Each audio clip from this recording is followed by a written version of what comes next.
Donc, on va rentrer dans le vif du sujet. L'Institut des cultures d'islam.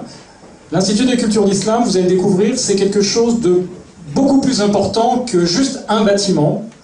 C'est vraiment un sujet de société et quelque chose qui va impacter la société de manière extrêmement importante si rien n'est fait.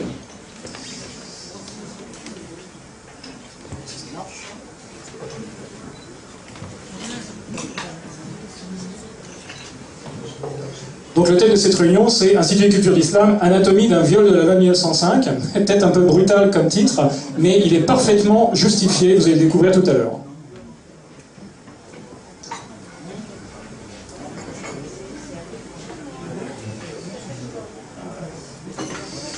Alors, l'Institut des cultures d'islam trouve sa justification dans le problème des prières illégales des rues.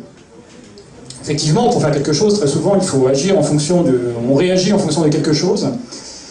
Et ce projet, donc, nous est présenté comme une solution.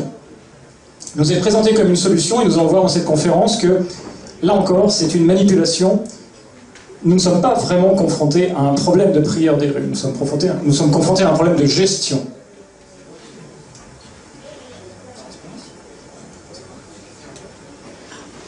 Problème technique. Voilà, c'est bon. Bien, déclaration de Daniel Vaillant, dont je rappelle qu'il est le maire du 18e arrondissement. Nous travaillons, Bertrand Delanoë, à l'hôtel de ville, et moi, avec mon adjoint à l'urbanisme, Michel Nerneuf, depuis 2005, à trouver des solutions pour que cessent ces prières dans les rues. Le problème est posé, prières dans les rues, nous travaillons à la résolution de ce problème.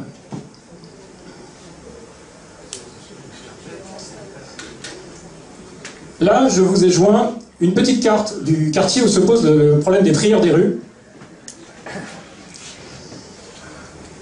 Nous avons deux mosquées, la mosquée de la rue Polonceau et la mosquée de la rue Mira, qui sont les points à partir duquel se sont développées ces prières de rue. Il faut savoir en effet que les prières des rues ne sont pas des mouvements complètement spontanés, les gens arrivent comme ça au désordre.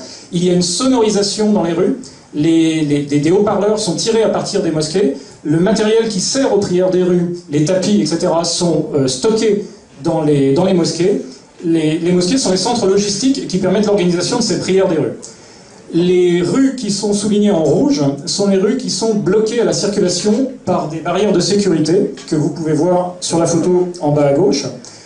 Les rues sont non seulement bloquées par les individus, mais physiquement bloquées par des barrières. Bon, les autres photos parlent d'elles-mêmes. Les rues sont effectivement remplies de personnes en train de prier. Et ça correspond aux parties jaunes qui sont sur la carte et qui sont beaucoup plus grandes que les parties bloquées par des barrières de sécurité.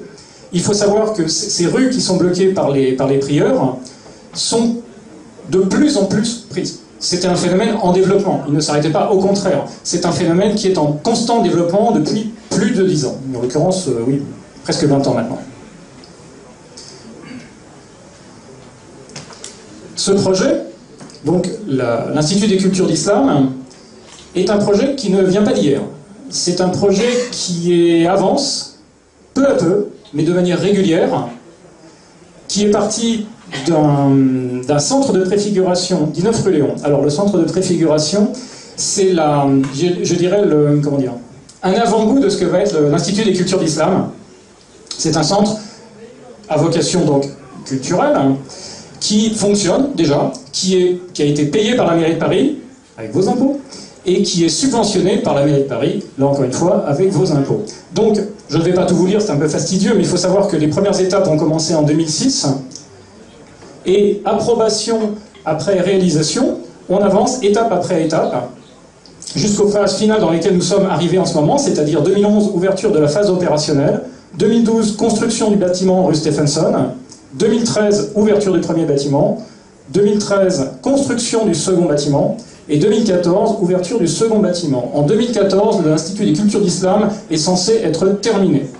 L'Institut des cultures d'islam est composé de 2 bâtiments. C'est pour ça qu'on a 2 constructions et 2 ouvertures. Il y aura 2 bâtiments, et en 2014, l'affaire est pliée, tout doit être terminé. Petite photo du projet. Si vous êtes renseigné un petit peu sur Internet, elles sont trouvables très facilement. Donc le bâtiment qui sera rue Stephenson enchâssera un bâtiment existant qui lui va rester en place. Donc c'est la partie blanche. Ici, ces deux parties blanches-là seront construites et seront l'Institut des cultures d'islam rue Stephenson, et ces deux bâtiments communiquent par derrière. Nous avons un bâtiment qui est en forme de L. Et le deuxième bâtiment rue Polonceau, qui lui sera un bloc entier, et qui va de là-bas jusqu'ici. Ces bâtiments représentent environ 4500 mètres carrés de complexe islamique, bâtiments dédiés à la promotion du culte islamique, répartis en 2000 mètres pour un des bâtiments et 1600 mètres pour l'autre bâtiment. Alors la note, c'est pas tout de construire, hein, vous allez payer maintenant. La note. L'Institut des cultures d'islam, selon la théorie, se découpe en deux parties. Vous avez une partie culturelle, j'ai oublié de mettre sur le PowerPoint les guillemets, culturelle, qui va coûter 23 millions d'euros. Ça, c'est votre participation à ce projet. Participation en tant que Parisien, nous verrons, mais en tant que Français aussi. Et une partie culturelle de 7 millions. Ce sont les chiffres actuels. Il faut savoir que les chiffres n'arrêtent pas de monter. Depuis plusieurs années, les projets étaient beaucoup moins importants, et apparemment la note augmente, et on trouve d'ailleurs des chiffres qui augmentent comme ça. J'ai trouvé des publications, on était à 28 millions d'euros, et là maintenant, quand on cite les derniers chiffres, les chiffres d'actualité, on se retrouve à donc un total de 30 millions d'euros. Je vous laisse vous interroger sur l'opportunité de construire un centre islamique à 30 millions d'euros, vu la crise dans laquelle on est, et les équipements dont a besoin le 18e arrondissement, qui est un arrondissement qui souffre beaucoup. Donc, coût de 30 millions d'euros, qui sera réparti entre, bien sûr, et en premier, les Parisiens. Regardez vos feuilles d'impôts locaux, vous allez avoir une partie de l'ICI. Mais aussi des Français. Il faut savoir, ceux qui nous regardent aujourd'hui, qui ne sont pas à Paris, vous êtes concernés. Partout où vous êtes en France, vous êtes concernés, puisqu'une partie de vos impôts, de par la dotation aux collectivités, va être reversée aux villes, et donc en partie à Paris. Il faut savoir que l'Institut des cultures d'islam sera financé par l'intégralité des contribuables français, puisque une partie de vos impôts va servir à cette construction. La dotation aux collectivités, donc, est de l'argent qui vient des impôts et qui est donné aux municipalités. Donc, l'intégralité des Français est concernée par ce financement. Je crois que là, il est temps de préciser certaines choses basiques, certaines choses dont on parle beaucoup et qu'il faut, tout simplement, il faut lire les textes. La laïcité, la laïcité, elle est définie par la loi 1905. Et là, je vais tout simplement la citer. La République ne reconnaît, ne salarie ni ne subventionne aucun culte. En conséquence, à partir du 1er janvier qui suivra la promulgation de la présente loi, seront supprimés des budgets de l'État, des départements et des communes, toutes dépenses relatives à l'exercice des cultes. Il faut bien, là encore, lire les textes. La laïcité, c'est la loi de séparation. Ce n'est pas la loi de respect entre toutes les religions, ce n'est pas la loi de l'égalité entre toutes les religions, c'est la loi de séparation entre l'État et les religions, et les cultes. Donc, en l'occurrence, cette séparation est économique, en premier terme, économique. Donc, on ne subventionne aucun culte, on ne donne pas d'argent au culte, pas d'argent public.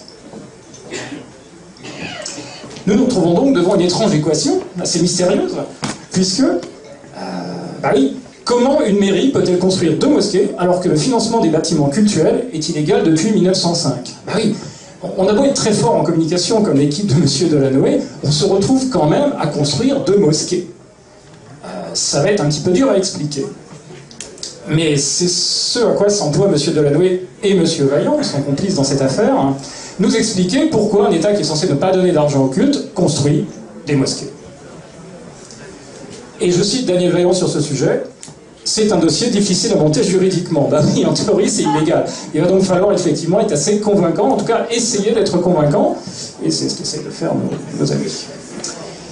Et la solution de Delanoë et Vaillant, qui nous a été sortie comme le sésame dans cette situation, face au problème de prière des rues, bien sûr, c'est une séparation stricte entre le cultuel et le culturel. Sérieux, on vous construit un centre culturel dans lequel il y aura des mosquées, mais c'est promis, ça sera très très sérieusement séparé. C'est absolument promis, puisque nous avons à cœur de défendre la loi 1905, bien sûr. L'Institut des cultures d'islam n'est pas le financement par la ville de Paris d'un culte, certainement pas. C'est la création d'un lieu de culture, et je l'assume, il y a une partie cultuelle, pas 1 euro d'argent public pour cette partie cultuelle. C'est clair. Bon, vous avez compris, c'est clair. Il n'y aura pas 1 centime d'argent pour les cultes. Tout cela est bien séparé. Il y a de la culture et il y a le culte. Et l'argent va uniquement dans la partie culturelle, puisque la mairie de Paris peut financer, les États peuvent financer les parties culturelles.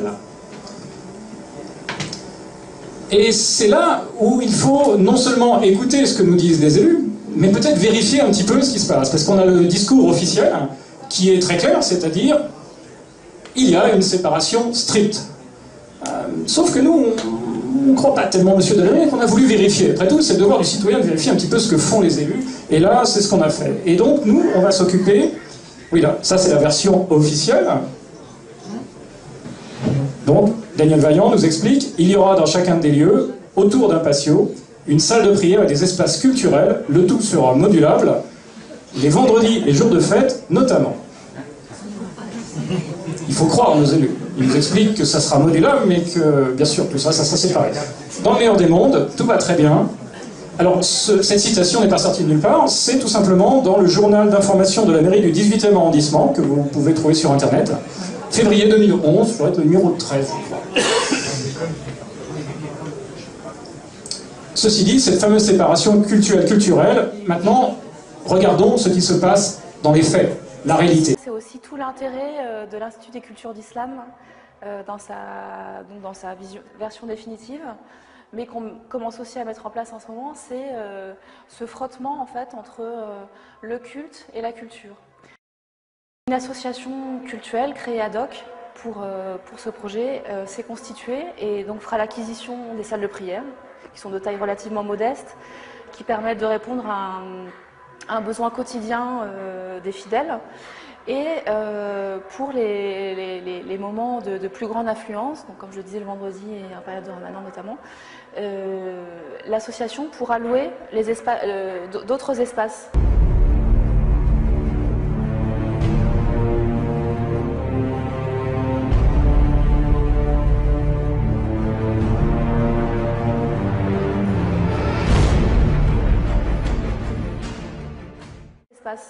Qui seront propriété en fait de la partie culturelle, voilà, et pourront les louer pour faire en quelque sorte des salles de prière à géométrie variable, quoi, qui s'agrandissent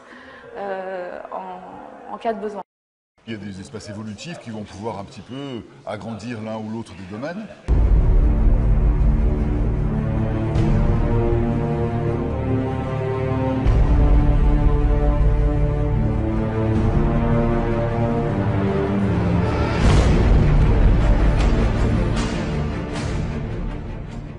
Tout ceci autour d'un lieu commun à l'intérieur qui est une sorte de patio.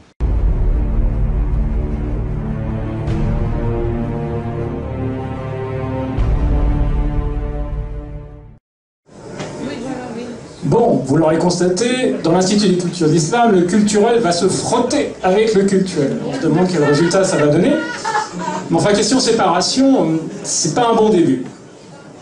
Donc on nous explique que ce frottement, en l'occurrence, aura lieu dans des espaces polyvalents qui seront propriété de la partie culturelle, donc payés avec votre argent, bien sûr, et qui, quand la mosquée en aura besoin, c'est-à-dire dans les périodes de Ramadan, le vendredi, dans les périodes de fête, serviront à augmenter la partie cultuelle du bâtiment, parce que tout simplement, ils en ont bien besoin.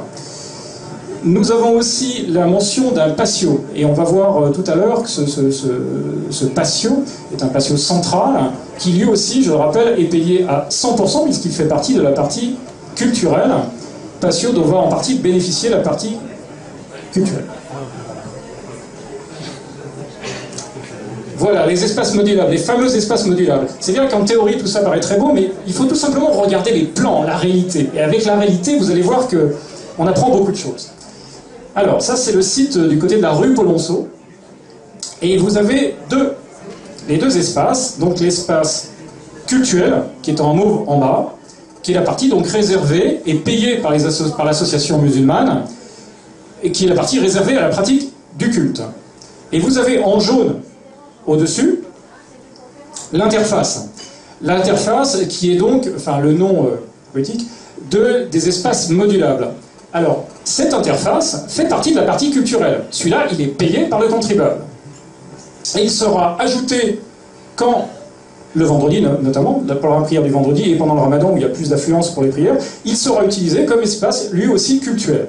Et vous voyez ce patio qui est au milieu, ce patio qui est payé lui aussi avec l'argent du contribuable, se retrouve finalement inclus et en pratique, je dirais presque à disposition, c'est-à-dire que vous en profitez, vous êtes autour, dans l'espace culturel. Et finalement, même en marche normale de bâtiment, quand il n'y a pas d'interface qui fonctionne, le patio, vous en profitez, vous êtes juste à côté, c'est comme si vous aviez un jardin qui est payé par votre voisin, avec lequel vous pouvez finalement, avec duquel vous pouvez profiter.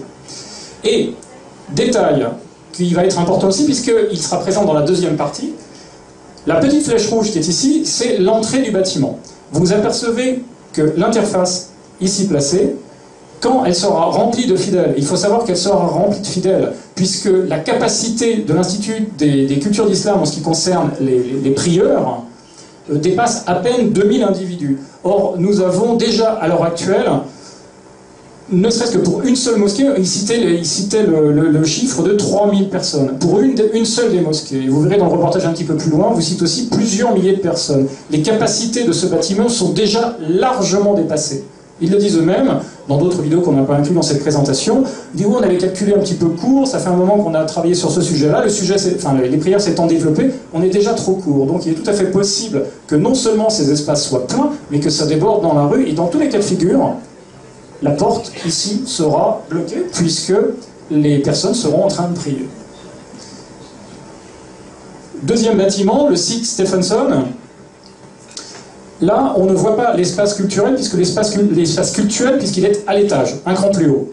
Et donc ça, c'est le rez-de-chaussée. Et vous avez là encore le rez-de-chaussée, donc le hall d'accueil, qui sera intégralement utilisé par les prieurs, avec les deux entrées du bâtiment. Celui-là, c'est le bâtiment qui est en L. Il y a des entrées des deux côtés. Donc ce bâtiment, quand il sera rempli de prieurs, il sera lui aussi absolument non fonctionnel, puisque on ne pourra plus ni rentrer ni sortir du bâtiment, un petit peu comme dans les rues aujourd'hui qui sont occupées par les prieurs. Donc les jours de prière et de fêtes religieuses, la partie culturelle cessera de fonctionner normalement. Là encore, bel exemple de parfaite indépendance entre les deux parties. La structure des bâtiments nous montre que la fonction cultuelle a priorité sur les activités culturelles et que le cahier des charges du projet répond à des contraintes cultuelles, encore une fois. Si ces deux bâtiments étaient vraiment aussi indépendants que ça, la marche normale d'une des parties du bâtiment ne devrait pas influer sur la marche normale de l'autre partie du bâtiment. Et là, ce n'est pas du tout le cas. Quand la partie culturelle, je dirais, est en fonctionnement et fonctionne à plein régime, tout s'arrête dans la partie culturelle. A priori, s'il y avait des expositions, etc., ben c'est fini, ça ne marche plus. Aujourd'hui, on prie. Et oui, le culturel sert d'emballage au cultuel. C'est un faux-nez. C'est un faux-nez, c'est la cerise qui sert à camoufler l'ensemble. On a un emballage d'un bâtiment cultuel dont le cahier des charges, en réalité, est un cahier des charges qui est uniquement fait pour résoudre les problèmes des prières des rues et offrir la possibilité aux gens de prier. Tout le reste, c'est une assez grosse plaisanterie. Jusqu'à présent, on est déjà dans une anormalité par rapport à la laïcité. Et on va s'apercevoir que non seulement la partie culturelle est un emballage, mais que même la partie culturelle pose problème.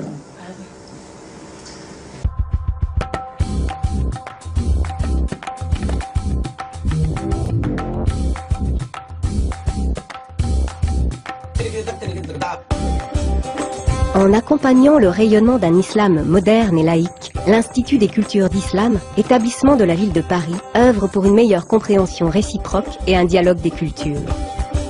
Au cœur de la Goutte d'Or, quartier riche en culture du monde entier, l'ICI sera réparti en 2 sites à l'architecture semblable.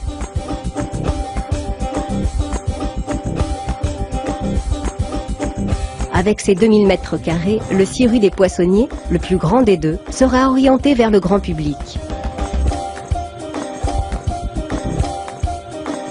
un espace polyvalent modulable et privatisable pour les grands événements sera installé en son cœur, ainsi qu'une salle de prière. Centre de ressources, il accueillera des salles d'exposition, une bibliothèque, un centre de recherche, une librairie et un salon de thé. Construit autour d'un patio, le bâtiment fera dialoguer les cultures avec débat d'idées, projections, spectacles et concerts dans l'auditorium pouvant accueillir 300 personnes. Les espaces de prière, qui seront financés intégralement par des donateurs privés, seront vendus en état futur d'achèvement. Ils offriront les équipements et la sérénité nécessaires à la pratique d'un islam éclairé au cœur de Paris. Le Grand Patio, élément phare de l'architecture islamique, havre de paix au beau milieu de la Goutte d'Or, accueillera le visiteur pour un moment de pause, pour boire un thé ou se restaurer.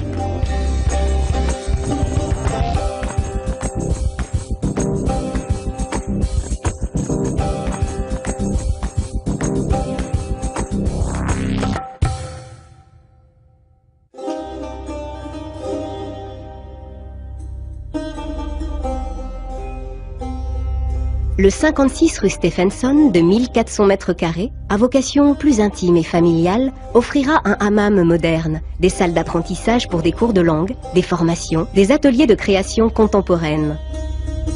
Le patio sera le cœur de ce bâtiment, avec un espace polyvalent central modulable, pour notamment la prière du vendredi ou les jours de fête, en complémentarité avec une salle de prière indépendante.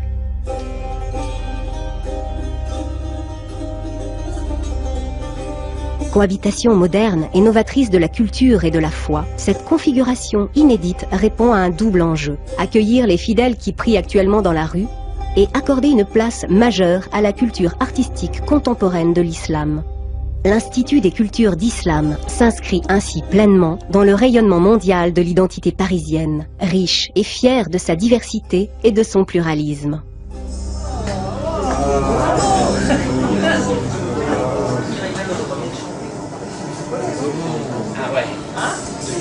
Je vous invite à regarder la liste. Elle est très importante, cette liste de composants de l'ICI.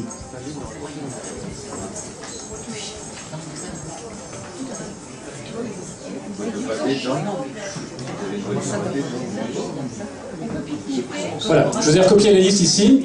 Cette liste est très importante, très importante, et vous allez tout de suite savoir pourquoi.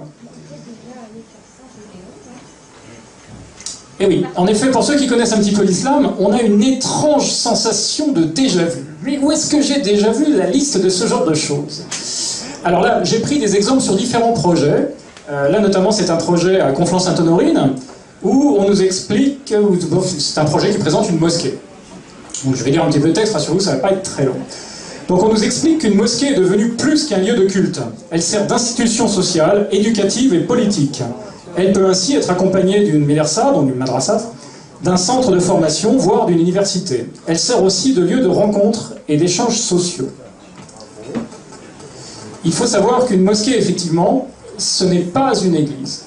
Ce n'est pas uniquement un lieu de prière, très loin de là. Et là, on va étudier un cas concret, qui est le projet de la, qui est le projet de la Grande Mosquée de Reims, où, là encore, vous pouvez trouver, j'ai pris du matériel qui peut être consultable sur Internet. Tout ce que vous voyez là est consultable par Internet. Je vous demande de vérifier, tout est vérifiable. Vous tapez Grande Mosquée de Reims et vous allez tomber sur ce projet. Cette grande mosquée va être un petit peu notre étalon. Voilà. Qu'est-ce qu'une grande mosquée? Qu'est-ce qu'une mosquée? Qu'est-ce qu'il y a dans une mosquée? Mais l'intérêt de ce projet, c'est qu'il y avait les plans qui étaient disponibles, donc je vous les montre ici. Plans et photos de la mosquée, c'est présent sur Internet, vous pouvez aller vérifier, et on va donc regarder quels sont les composants d'une mosquée. Qu'est-ce qu'il y a dans une mosquée? Bon, moi j'ai une petite idée, mais on va voir ça ensemble. Eh bien, nous avons une salle de prière. Ce sont les parties vertes. Ici, salle de prière pour les hommes, en bas, et salle de prière en haut, pour les femmes, séparées, bien sûr. Vous avez une salle d'exposition, au centre. Vous avez une bibliothèque, une salle de réunion, un salon de thé, une grande salle polyvalente qui sert à... elle est polyvalente, plusieurs choses.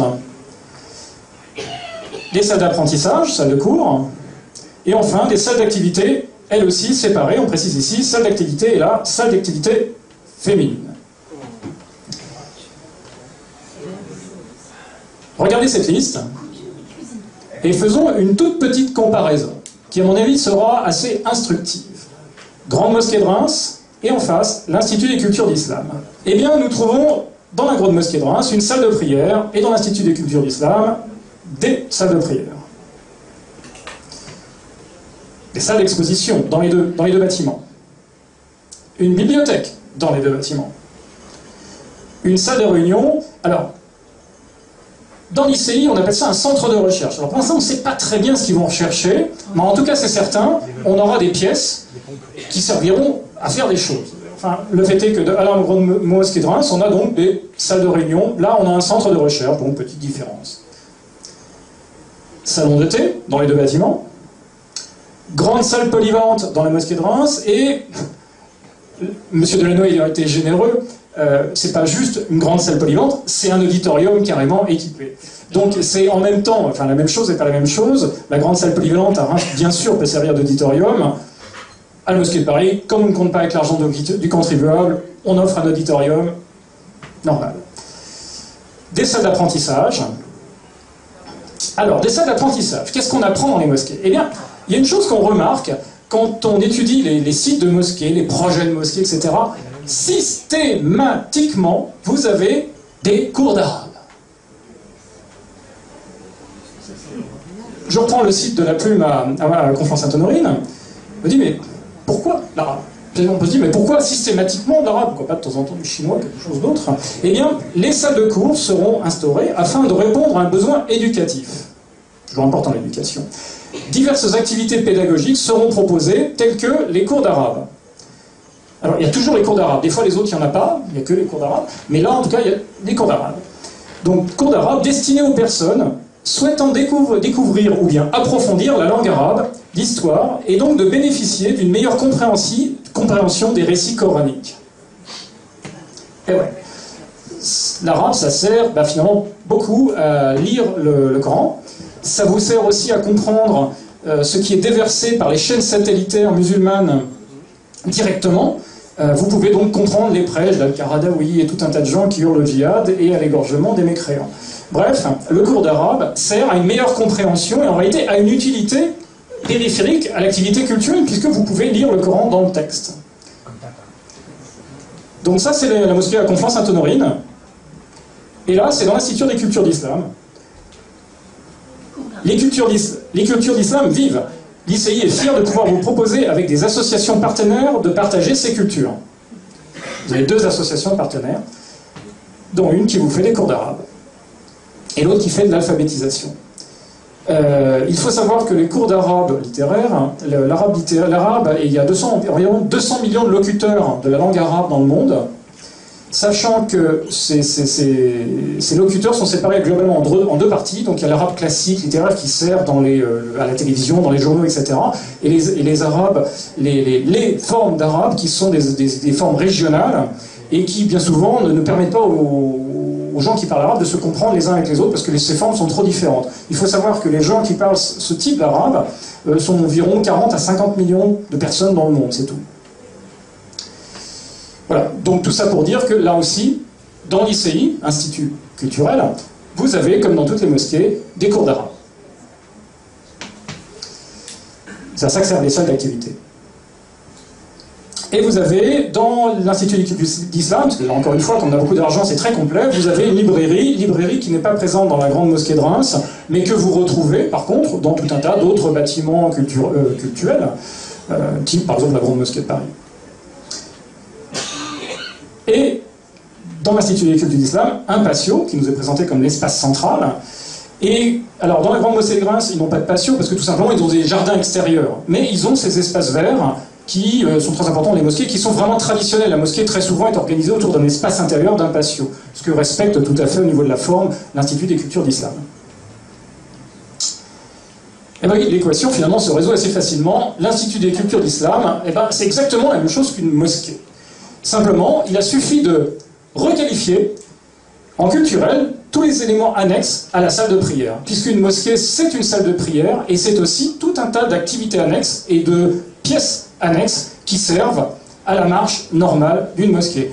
Une mosquée n'est pas une salle de prière. C'est un centre social, c'est un centre politique, c'est un centre d'éducation. Pour les gens qui n'ont pas de chance, c'est un endroit où des gens s'entraînent militairement, ça arrive. C'est un bâtiment beaucoup plus complexe qu'une église. Ça n'a vraiment rien à voir avec une église. Les salles de prière ne sont généralement qu'une petite partie de la mosquée. Une mosquée, c'est beaucoup plus que ça. Et la structure de l'ICI répond exactement à la définition de ce que c'est qu'une mosquée. Simplement, toute la partie qui n'est pas proprement salle de prière a été rebaptisée culturelle de manière à pouvoir être construite, puis financée avec l'argent du contribuable. Un journaliste, dans ce fameux journal du 18e arrondissement, demandait à M. Vaillant « Est-ce que, oui ou non, le contribuable parisien finance les lieux de culte ?» Et M. Vaillant de s'exprimer en disant « Non, l'Institut des cultures d'islam sera un équipement culturel, loi de 1901, qui fera la promotion d'un islam moderne et tolérant. » C'est le roi d'oxymore, c'est fantastique. Oui, c'est un institut culturel qui fait la promotion d'un culte, mais un culte moderne et tolérant, bien sûr. Cela va sans dire, bien évidemment. Mais qu'est-ce qu'un bâtiment qui sert au prosélytisme musulman? Puisque faire la promotion d'un culte, c'est bien aider au prosélytisme, aider à le faire connaître, aider à le faire apprécier, et la conséquence de tout ça, c'est que certaines personnes qui seront convaincues par ce qu'ils auront vu, adhéreront à ce futur culte. Et bien, qu'est-ce que c'est qu'un bâtiment qui sert à un prosélytisme musulman? Ben, c'est une mosquée. C'est une mosquée. C'est pour cela qu'avec le maire de Paris, on a décidé de favoriser la construction d'une nouvelle mosquée, mais il n'y a pas d'autre solution que d'essayer précisément de de construire cette mosquée, cette nouvelle mosquée. Ce projet existe, il est rue Stephenson.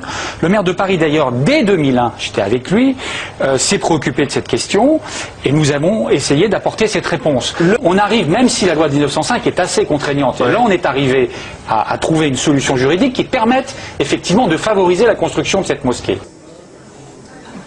Eh oui, c'est pas moi qui le dis, c'est M. Carèche, élu du 18e arrondissement, donc il connaît le dossier. Manifestement, il fait partie du projet. Bah oui, moi je dis que l'Institut des cultures d'islam ressemble beaucoup à une mosquée.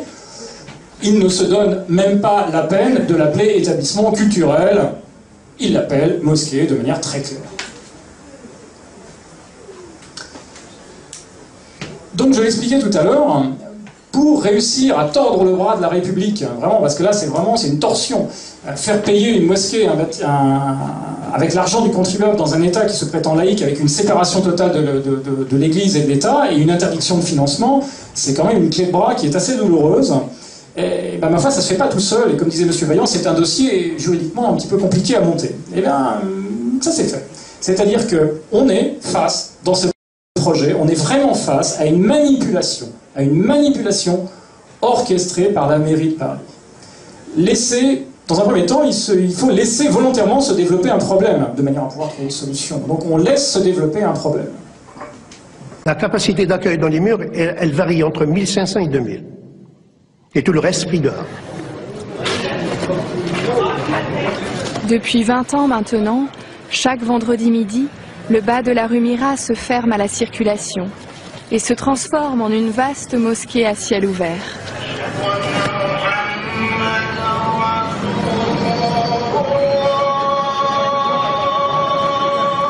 Une quinzaine d'années, donc, j'ai demandé au commissaire de l'époque, si mes souvenirs sont bons, c'est M. Montcourant, qui était divisionnaire ici dans 18, et je lui ai posé la question. Je lui ai dit, moi, il faut que vous me fermez la rue.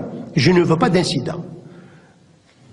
Donc il a fait, donc ensemble nous avons pris la décision de fermer la rue à midi pendant l'heure de prière, où on met des barrières. Mais ce n'est pas suffisant.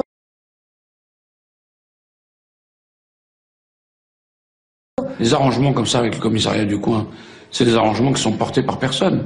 Si le commissaire s'est pas couvert et le commissaire demain vous le changez, l'arrangement il est foutu. Aujourd'hui, c'est un modus vivendi qui paraît rationnel. Si l'arrangement, ça fait 17 ans qu'il dure, pourquoi ne pas le formaliser dans une convention officielle?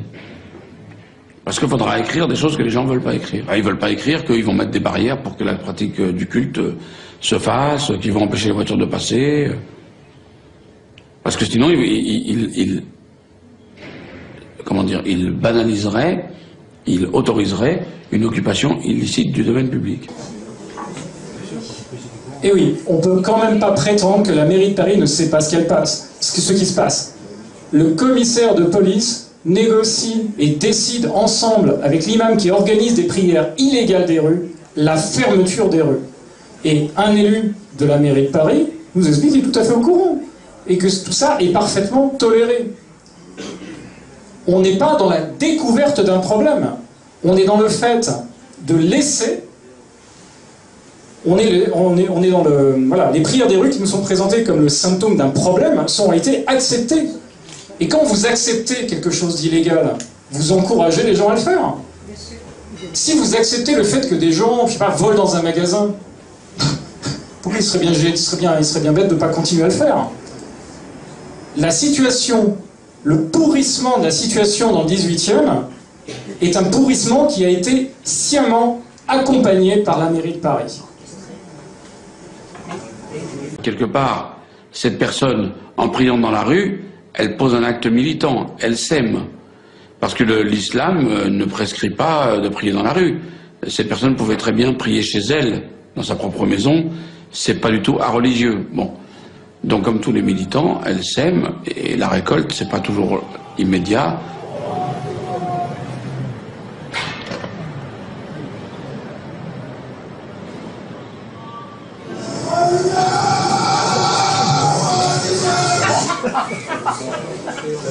Là, avec cette courte intervention qui est quand même très importante, parce qu'elle vous montre que non seulement la mairie accepte le pourrissement de la situation, mais que la mairie, en plus, est consciente que ce que font ces gens en priant dans la rue est une pression contre la ville de Paris, contre la République.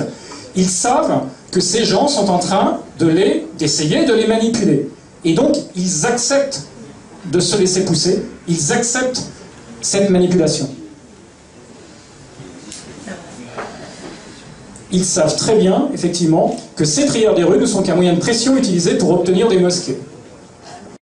Si on nous propose d'avoir un local où la pratique islamique peut se faire dans de très bonnes conditions tout en ne gênant pas les autres, nous avons adhéré tout de suite au projet, quoi. Fréquenter les mosquées, fréquenter la salle de lecture, une salle de projection, une grande bibliothèque, c'est ça, donc c'est ça ce que je milite pour ça. Et je rejoins un petit peu l'Arbi Kachat sur ça. Je suis contre les petites mosquées.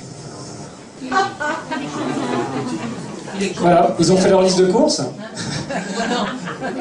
Alors, la première personne est la personne qui est le responsable de la première mosquée, et cette personne, donc Hamza Salah, est donc le responsable de la deuxième mosquée. Ce sont les organisateurs de prières des rues. C'est eux qui font venir les gens. Et il a parlé de M. Kachat, qui a déjà un terrain du côté de la Villette. C'est un autre terrain, qui est déjà préempté. Eh oui. Donc là, on nous explique, et alors vous remarquerez que le recteur de cette mosquée nous a mentionné la bibliothèque, les salles de réunion, les salles de projection. On a déjà le cahier des charges, qui est absolument respecté par la mairie de Paris. Il est contre les petites mosquées. C'est vrai qu'on peut en avoir une grande financée par le contribuable, il ne faut pas être mesquin. C'est cheap, les petites mosquées. L'objectif est clairement posé, il ne s'agit pas de simples salles de prière, mais bien de grandes mosquées. Puisque la grande mosquée, c'est la mosquée qui comprend la salle de prière, comme on a vu tout à l'heure, avec toutes les activités accessoires autour. Oui, alors la question c'est, mais pourquoi, si la mairie est consciente du pourrissement de la situation, et consciente qu'elle est en train d'être poussée, pourquoi se laisse-t-elle manœuvrer ainsi? Faut pas oublier que la communauté musulmane du 18e, elle est là, et elle vote. Et il y a une corbeille. C'est pas des menaces. Je dis il y a une corbeille, je sais que les jeunes musulmans ont voté Vaillant. Et c'est pour ça qu'il a été élu Vaillant, c'est tout. C'est pas, il faut pas se leurrer, il faut pas se cacher, il faut le dire. Ça ne sert à rien de faire des commentaires, je crois que c'est assez évident. On a aujourd'hui des élus qui sont en pleine démarche clientéliste. On va chercher le vote musulman, et ça on va le chercher avec votre argent. Alors, il faut savoir, je vais élargir un tout petit peu la perspective de cette conférence. Ce n'est pas uniquement quelque chose de local, cette affaire d'ICI. Là, nous avons la couverture d'un livre tout récent, qui a été signé par Jean Glavany, qui s'appelle « Le guide pratique de la laïcité, une clarification par le concret », qui se présente comme un guide de bonne conduite destiné aux élus dans le cadre de revendications de type religieuse. Ce livre a été présenté à l'Assemblée nationale il y a un petit peu plus d'un mois, je crois, par Jean Glavany, devant M. Hollande. Donc la personne qui a signé, ça a son importance, la personne qui signe ce livre, c'est Jean Glavany, donc député socialiste. Jean Glavany, qui n'est pas un personnage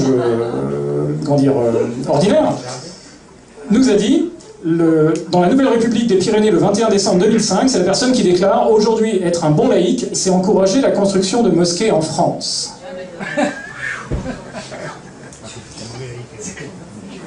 Ce livre, en vérité, a été en très grande partie rédigé sous la direction de Dounia Bouzard. Jean Glavany signe ce livre, c'est un ouvrage collectif qui a été réalisé par Dounia Bouzard et son équipe, et des militants socialistes. Il faut savoir que Dounia Bouzard, j'admire beaucoup Dounia Bouzard. C'est quelqu'un d'extrêmement forte, elle est beaucoup plus forte que Tariq Ramadan.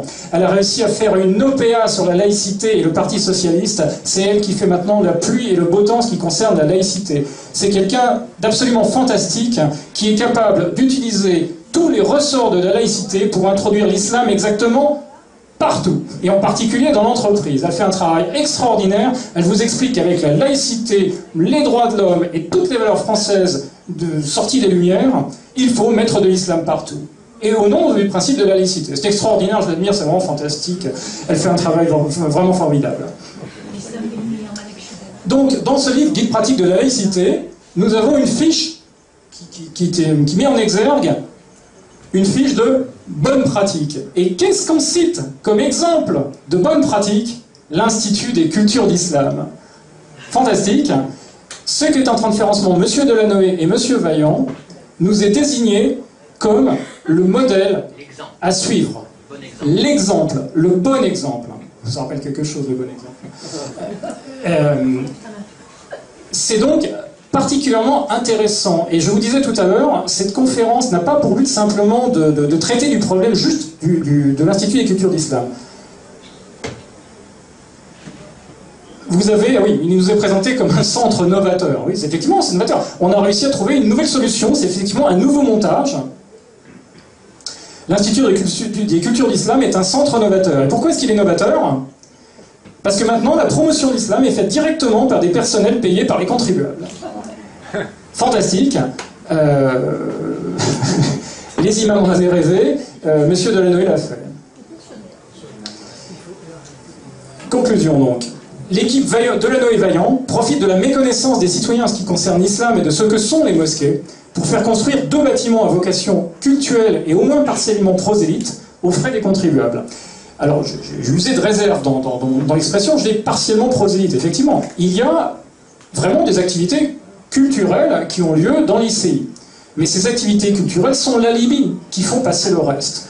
On a, alors bon, j'ai pas voulu faire une réunion trop longue et ni expliciter vraiment ce qui se passe dans l'ICI, mais vous avez des ateliers où on dessine la vie du prophète, où on fête le ramadan en commençant toutes les soirées, les nuits du ramadan qui sont faites par l'ICI depuis maintenant plusieurs années, inclus dans le programme un iftar, c'est-à-dire la rupture du jeûne qui est vraiment une activité culturelle.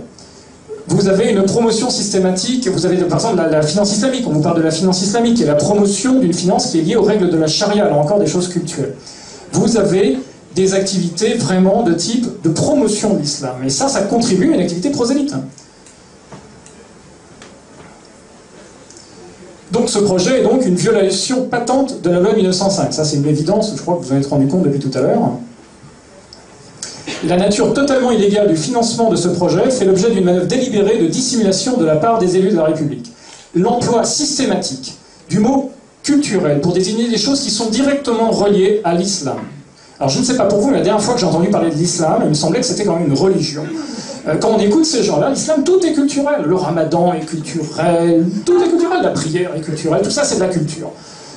C'est pas de changer une étiquette qui change la nature du produit.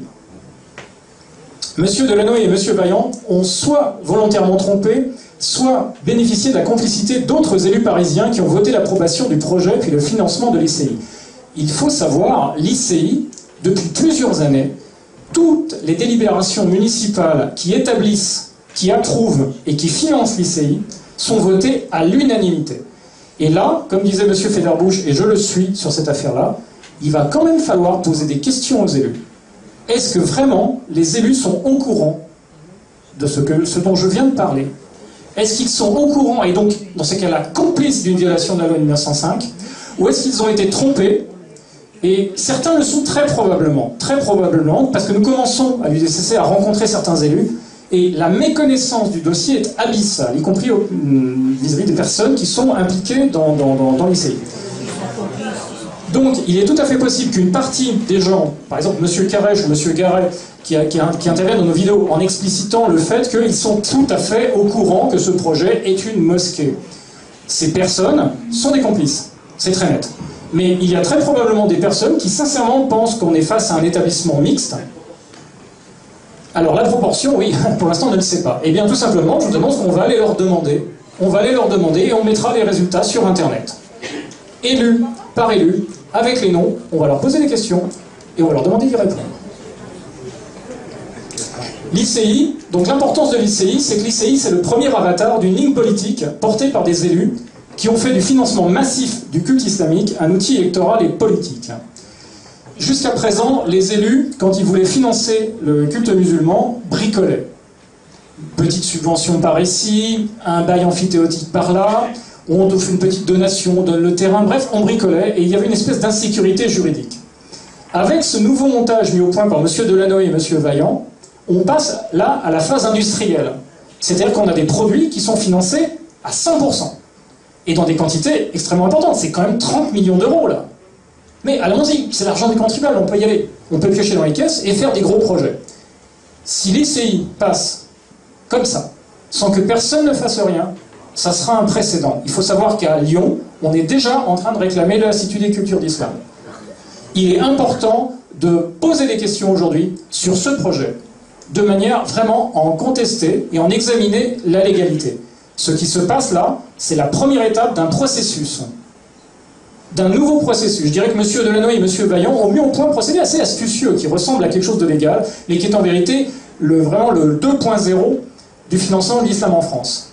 On passe du bricolage artisanal, pas trop légal, à quelque chose de beaucoup plus massif, qui ressemble à du légal, mais qui, quand on gratte un petit peu le vernis, s'avère être une escroquerie aussi patente que les autres.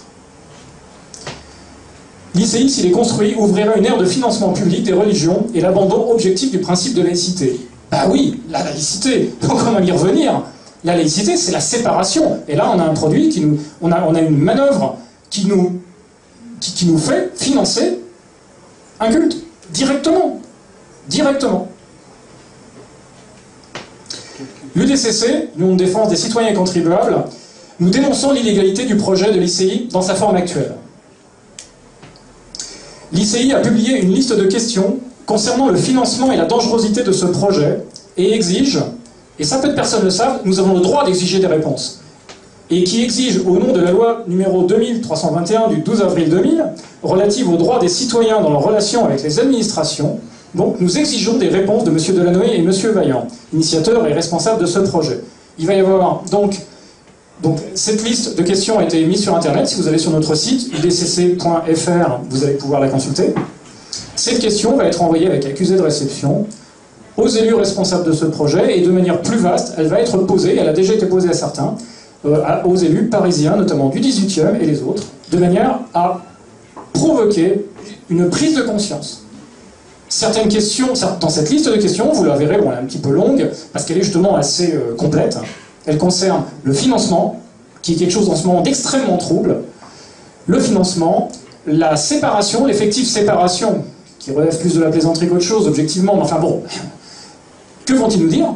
Et enfin, la dangerosité de ce projet, c'est-à-dire le contenu doctrinal qui va être diffusé à partir de ces bâtiments sur lesquels il n'y a absolument, apparemment, pour l'instant, aucun contrôle. Et nous avons demandé justement qui a fait l'équipe de contrôle là-dessus. Nous demandons en attendant un moratoire immédiat des subventions et des opérations de construction tant que les réponses satisfaisantes concernant ce projet n'ont pas été fournies par la mairie de Paris. Il faut savoir que les opérations de démolition ont déjà commencé, il y a déjà eu de l'argent dépensé pour ce projet. Il y a eu des études d'architectes, etc., qui ont coûté déjà beaucoup d'argent. Cet argent a déjà été en partie dépensé, perdu dans un tonneau des Danaïdes islamiques. Il convient d'arrêter ça et de vérifier ce projet. Parce qu'il est très probable que s'il y a un audit un petit peu sérieux, ce projet soit arrêté. Il faut arrêter de dépenser l'argent du contribuable dans des choses qui sont très probablement, gardons l'expectative scientifique, très probablement massivement illégales. Nous nous engageons à aller rencontrer les élus et les parlementaires soucieux du respect des règles républicaines et de la sécurité des citoyens pour leur demander d'intervenir et de commanditer un audit complet du projet LICI. Nous sommes des citoyens, nous posons des questions. Mais c'est quand même à nos élus à faire leur travail, ils sont quand même payés pour ça, ils ont été élus pour ça, il convient de vérifier que les règles de la République sont respectées. Il se trouve que ceux qui sont en charge du projet sur Paris, manifestement ne le respectent pas, nous allons demander aux autres de leur demander des comptes. En notre nom, c'est notre travail de citoyen de le faire. Et bien sûr, nous nous engageons à informer les citoyens et les contribuables et à continuer à mener toutes les actions nécessaires à la défense de leurs intérêts et de leur sécurité. Nous allons... Cette conférence est filmée, nos actions sont filmées, nous allons filmer, nous allons mettre sur Internet de manière à informer les gens et voir ce qui se passe. Monsieur Delanoë, Monsieur Vaillant et les gens qui collaborent à cette véritable escroquerie intellectuelle et financière doivent se rendre compte qu'il va y avoir un coût. Il va y avoir un coût politique, il va y avoir un coût médiatique. Il faut arrêter de faire n'importe quoi. Je ne finance rien des cultes. Rien. Ce que vient de dire cet homme est un mensonge.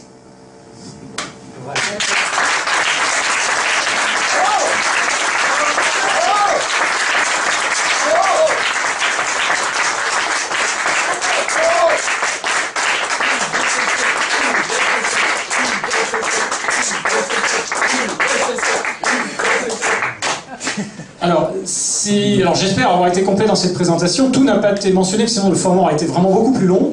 Il faut savoir qu'il y aura d'autres réunions d'information.